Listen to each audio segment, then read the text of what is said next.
Hi dears, Mahalakshmi ഇനി വരാൻ പോകുന്ന എപ്പിസോഡിലേക്ക് എല്ലാവർക്കും സ്വാഗതം. അങ്ങനെ മഹിയെ കാണാൻ വേണ്ടി രാവിലെ തന്നെ നമ്മുടെ അമ്പലത്തിലൊക്കെ പോയിട്ടാണ്. ദുർഗയാണെങ്കിൽ മഹിയുടെയും കുഞ്ഞിൻ്റെ അടുത്തേക്ക് വരുന്നത് തന്നെ മഹിയോടും കുഞ്ഞിനോടും ആദ്യം തന്നെ ക്ഷമ ചോദിച്ചിട്ടാണ് അവിടെ തന്നെ പോയി നിൽക്കുന്നത്.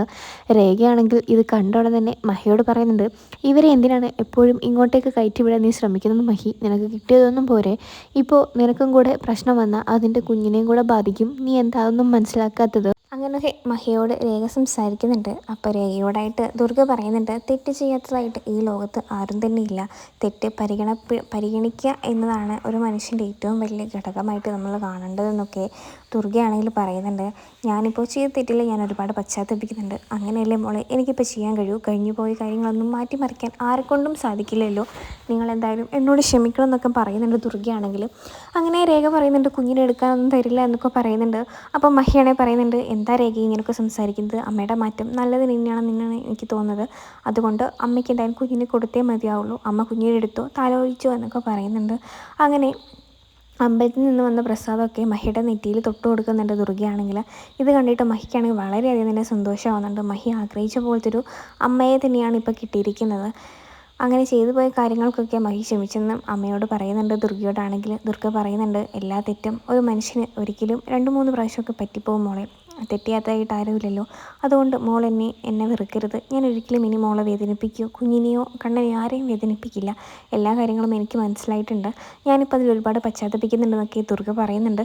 അങ്ങനെ പേരക്കുട്ടിയെ സ്നേഹത്തോടെ ലാളിക്കാൻ വേണ്ടിയിട്ട് വന്ന ദുർഗയാണെങ്കിൽ ആ കുഞ്ഞിനെ തൊട്ടിൽ നിന്ന് എടുത്തിട്ട് ഒന്ന് താലോലിക്കുന്നുണ്ട്. ഇതൊന്നും രേഖയ്ക്ക് അത്ര ഇഷ്ടപ്പെടുന്നൊന്നുമില്ല. രേഖയാണെങ്കിൽ മഹിയുടെ കുഞ്ഞിനെ സ്വന്തം കുഞ്ഞിനെ പോലെയാണ് ഇപ്പോൾ കാണുന്നത് തന്നെ. അതുകൊണ്ട് രേഖയ്ക്ക് മറ്റാരും തന്നെ ആ കുഞ്ഞിനെ എടുക്കുന്നതോ തൊടുന്നതൊന്നും ഇപ്പോൾ ഇഷ്ടമല്ല. അതൊക്കെ മഹി ശ്രദ്ധിക്കാനും തുടങ്ങിയിട്ടുണ്ട്. മഹി ഇങ്ങനെ ആലോചിക്കുന്നുണ്ട്, രേഖ എന്തിനാണ് ഇത്രമാത്രം ഇങ്ങനെ പറയുന്നത്? ഇനിയിപ്പോൾ എൻ്റെ കുഞ്ഞിനെ രേഖയ്ക്ക് ആവശ്യമാവുമോ എന്നൊക്കെ ഉള്ളൊരു ഭയം നമ്മുടെ മഹിക്ക് വരുന്നുണ്ട്. അതിന് ശേഷമാണെങ്കിൽ നമ്മുടെ ദുർഗ പറയുന്നുണ്ട്, ഞാൻ എന്തായാലും വീട്ടിലോട്ട് പോട്ടെ. അവിടെ കരുണയും ഉണ്ണി മാത്രമേ ഉള്ളൂ. അവിടെ അവരെന്തെങ്കിലും കാട്ടിക്കൂട്ടുന്നതിന് മുന്നേ വീട്ടിലെത്തണം എന്നൊക്കെ പറഞ്ഞ് മഹിയുടെയോട് യാത്ര പറഞ്ഞിട്ടാണ് അവിടുന്ന് ദുർഗ ഇറങ്ങി പോകുന്നത് തന്നെ. അതിനുശേഷം ഉണ്ണിയാണെങ്കിൽ അവിടെ എത്തിയിട്ട് കമലേശ്വരം വീട്ടിൽ എത്തിയിട്ട് നമ്മുടെ കരുണയോട് ചോദിക്കുന്നുണ്ട്, ഇവിടുത്തെ ആൾക്കാരൊക്കെ എവിടെയാണ് പോയത്? അപ്പോൾ കരുണ പറയുന്നുണ്ട്, അമ്മ മഹിയെ കാണാൻ വേണ്ടി പോയിരിക്കുകയാണ്. പിന്നെ കണ്ണേട്ടനാണെങ്കിൽ ജോലി സ്ഥലത്തും പോയിരിക്കുകയാണ്. എന്താ ഇതൊക്കെ ഇപ്പോൾ ചോദിക്കാൻ കാരണം എന്നൊക്കെ ഉണ്ണിയോട് ചോദിക്കുന്നുണ്ടെങ്കിലും ഉണ്ണി പറയുന്നുണ്ട്, അതൊന്നും നീ ഇപ്പോൾ അറിയണ്ട. എല്ലാ കാര്യങ്ങളും വഴി അറിയാൻ മതി. എന്തായാലും ഈ വീട്ടിൽ 2 മരണം സംഭവിക്കാൻ പോവാണ്. അതുമാത്രം നീ ഇപ്പോൾ അറിഞ്ഞു കരുണേ. അപ്പം കരുണ ചോദിക്കുന്നുണ്ട്, ആരുടെ മരണം? ആ കുഞ്ഞിൻ്റെയും കണ്ണേട്ടൻ്റെ ആയിരിക്കും അല്ലേ, അതോ മഹിയുടെ ആണോ എന്ന് ചോദിക്കുന്നുണ്ട്. അപ്പോൾ കരുണയോട് പറയുന്നുണ്ട്, മഹിയുടേതൊന്നുമല്ല, കണ്ണനെയും ആ കുഞ്ഞിനെയും ഞാൻ ഇന്ന് തന്നെ ഇല്ലാതാക്കും. അതിനിടെ എല്ലാ കാര്യങ്ങളും ഞാൻ കൂടോത്രം പോലെ ചെയ്തു വെച്ചിട്ടുണ്ട്. അതൊക്കെ നിനക്ക് വഴിയെ മനസ്സിലാക്കിക്കോളും. അപ്പോൾ കരുണയാണെങ്കിൽ ഉണ്ണിയോട് പറയുന്നുണ്ട്, ഇതിനൊന്നും ഞാൻ കൂട്ടു നിൽക്കില്ല. എന്തായാലും നിങ്ങൾക്ക് എന്താണോ ചെയ്യേണ്ടത് അതൊക്കെ ചെയ്തു എന്നൊക്കെ പറയുന്നുണ്ട്. അതിനുശേഷമാണെങ്കിൽ കരുണയാണെങ്കിൽ ഭയങ്കരമായിട്ട് പേടിക്കുന്നുണ്ട്. ഇനിയിപ്പോൾ എന്തായിത്തീരും? ഇതൊക്കെ അനുഭവിക്കാൻ വേണ്ടിയിരിക്കുന്നതാണല്ലോ ഈശ്വര ഞാൻ. അയാൾക്കൊരു കുഞ്ഞ് ജനിക്കാൻ വേണ്ടി പോവാണല്ലോ. ഇനിയെങ്കിലും സമാധാനമായിട്ട് ജീവിക്കാനുള്ള യോഗം നീ എനിക്ക് തരാത്തത് എന്താണ് ഈശ്വര എന്നൊക്കെ ഇങ്ങനെ മനസ്സിൽ കരുണ പറയുന്നുണ്ട്. അതിനുശേഷമാണെങ്കിൽ ഉണ്ണി പറയുന്നുണ്ട്, നമുക്ക് കിട്ടേണ്ട നമ്മുടെ കുഞ്ഞിന് കിട്ടേണ്ട സ്വത്തും കാര്യങ്ങളൊക്കെയാണ് കണ്ണൻ മുഴുവനായിട്ട് അവൻ്റെ കുഞ്ഞിന് കൊടുക്കാൻ വേണ്ടി പോകുന്നത്. അതൊന്നും ഇനി നടക്കുകയില്ല. എല്ലാ കാര്യവും സ്വത്തുക്കളും എൻ്റെ പേരിലാക്കണം എന്നൊക്കെ ഇങ്ങനെ മനസ്സിൽ ഉണ്ണി ഇങ്ങനെ കരുണയോട് പറയുന്നുണ്ട്. അതിനുശേഷമാണെങ്കിൽ ഉണ്ണിയുടെ പദ്ധതി എന്താണെന്ന് കണ്ടുപിടിക്കണം. എന്നിട്ട് അതിൽ നിന്ന് ആ കുഞ്ഞിനെയും കണ്ണേട്ടനെയും രക്ഷിക്കണം എന്നൊക്കെ മനസ്സിലാണെങ്കിൽ കരുണ ഇങ്ങനെ ആലോചിക്കുന്നുണ്ട്. അപ്പോഴാണ് കരുണാലയത്തിലോട്ട് 2 ആൾക്കാർ എത്തുകയും അവിടെ എത്തിയിട്ട് നമ്മുടെ ഉണ്ണിയുടെ പ്ലാൻ എന്താണെന്ന് കരുണ മനസ്സിലാക്കുന്നുണ്ട്. കണ്ണനെ ശ്വാസം മുട്ടിപ്പിച്ച് കൊല്ലാനാണ് നമ്മുടെ ഉണ്ണിയുടെ പ്ലാൻ. അതുകൊണ്ട് തന്നെ ഉണ്ണിയുടെ റൂമിലോട്ട് പോകുന്നതിന് മുന്നേ കണ്ണൻ്റെ റൂമൊക്കെ കാണിച്ചു കൊടുക്കുന്നുണ്ട്. ഇതാണ് കണ്ണൻ്റെ റൂം.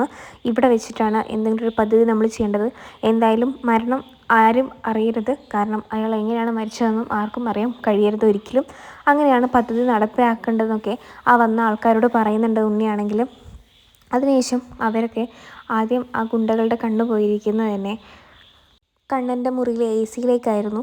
അപ്പോഴേക്കും ഉണ്ണിയോട് പറയുന്നുണ്ട്, AC-യിൽ വെച്ച് ശ്വാസം മുട്ടിപ്പിച്ച് കൊല്ലാം, അതായിരിക്കും കുറച്ചുകൂടെ നല്ലത് എന്നൊക്കെ പറയുന്നുണ്ട്. അതിനുശേഷമാണെങ്കിൽ ഉണ്ണിയുടെ പദ്ധതി മനസ്സിലാക്കിയ കരുണയാണെങ്കിൽ കണ്ണൻ വന്ന ഉടൻ തന്നെ കണ്ണനോട് ഈ വിവരത്തെക്കുറിച്ച് പറയുന്നുണ്ട്. അങ്ങനെ കണ്ണൻ ആണെങ്കിൽ മഹിയെ കുഞ്ഞിനെയും ഇങ്ങോട്ടേക്ക് ഇപ്പോൾ കൊണ്ടുവരണ്ട എന്നുള്ള രീതിയിൽ അവരെ അറിയിക്കുന്നുണ്ട്. എന്തായാലും സ്വന്തം അനിയനായിപ്പോയി, അല്ലെങ്കിൽ ഇവനെ ഞാൻ വേറെ എന്തെങ്കിലുമൊക്കെ ജയിലിൽ കയറ്റിയേനെ. ഇനി എന്തായാലും ഇവനെ ശിക്ഷയും മാപ്പോ ഒന്നും തന്നെ കൊടുക്കാൻ എനിക്ക് സാധ്യമല്ല എന്നൊക്കെ പറയുന്നുണ്ട് കണ്ണനാണെങ്കിൽ.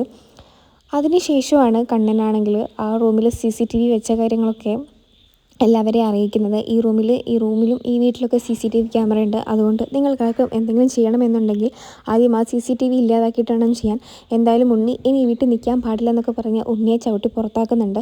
അപ്പോൾ ഉണ്ണിയാണെങ്കിൽ തൻ്റെ പ്ലാൻ എവിടെയാണ് പൊളിഞ്ഞു പോയത് എന്ന് മനസ്സിലാക്കാൻ വേണ്ടിയിട്ട് ഇങ്ങനെ ഒറ്റയ്ക്കിരുന്ന് ഒരുപാട് ആലോചിച്ച് കൂട്ടുന്നുണ്ട്. അങ്ങനെ കണ്ണനാണെങ്കിൽ കരുണയുടെ മാറ്റം ചെറുതായിട്ടൊന്ന് മനസ്സിലാക്കുന്നുണ്ട്. കാരണം കരുണയാണെങ്കിൽ പറഞ്ഞില്ലായിരുന്നെങ്കിൽ കണ്ണനാണെങ്കിൽ ആ സമയത്ത് അവിടെ CCTV ശ്രദ്ധിക്കില്ലായിരുന്നു.